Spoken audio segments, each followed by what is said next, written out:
Welcome top news today. Washington, U.S. President Donald Trump's decision to recognize Jerusalem as Israel's capital might hinder the U.S. drive for an Israeli-Palestinian peace accord, UN Secretary-General Antonio Guterres said Sunday. His comments were in stark contrast to those of the U.S. ambassador to the UN, Nikki Haley, who said it would move the ball forward.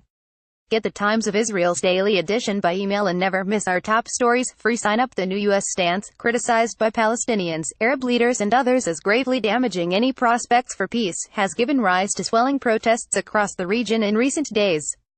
Speaking on CNN, Guterres said he was pleased that Trump's son-in-law and advisor Jared Kushner had been meeting with Israelis and Palestinians on a new peace plan after years of stalemate in the process.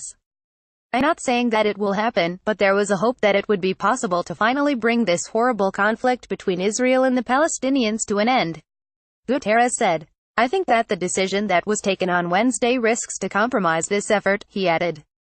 U.S. envoy to the UN Nikki Haley at the UN Security Council, December 8, 2017. United Nations. In an address last Wednesday from the White House, Trump defied worldwide warnings and insisted that after repeated failures to achieve peace, a new approach was long overdue, describing his decision to recognize Jerusalem as the seat of Israel's government as merely based on reality. The move was hailed by Netanyahu and by leaders across much of the Israeli political spectrum. Trump stressed that he was not specifying the boundaries of Israeli sovereignty in the city, and called for no change in the status quo at the city's holy sites.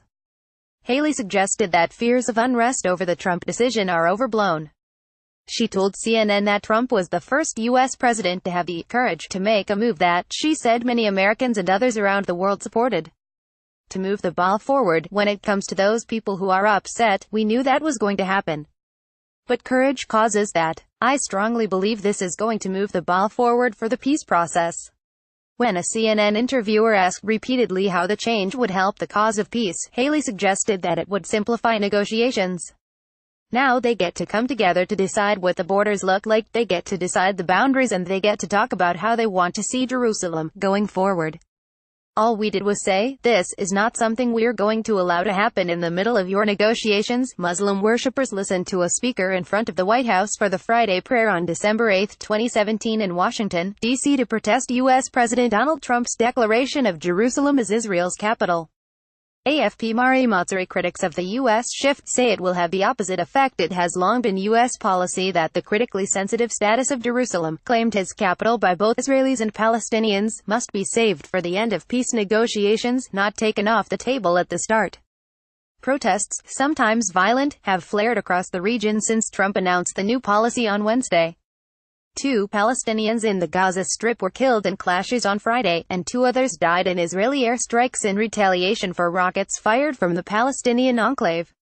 On Sunday, a Palestinian stabbed and seriously wounded an Israeli security guard in Jerusalem. And in Beirut, Lebanese security forces fired tear gas and water cannon on Sunday at several hundred pro-Palestinian demonstrators gathered near the U.S. Embassy.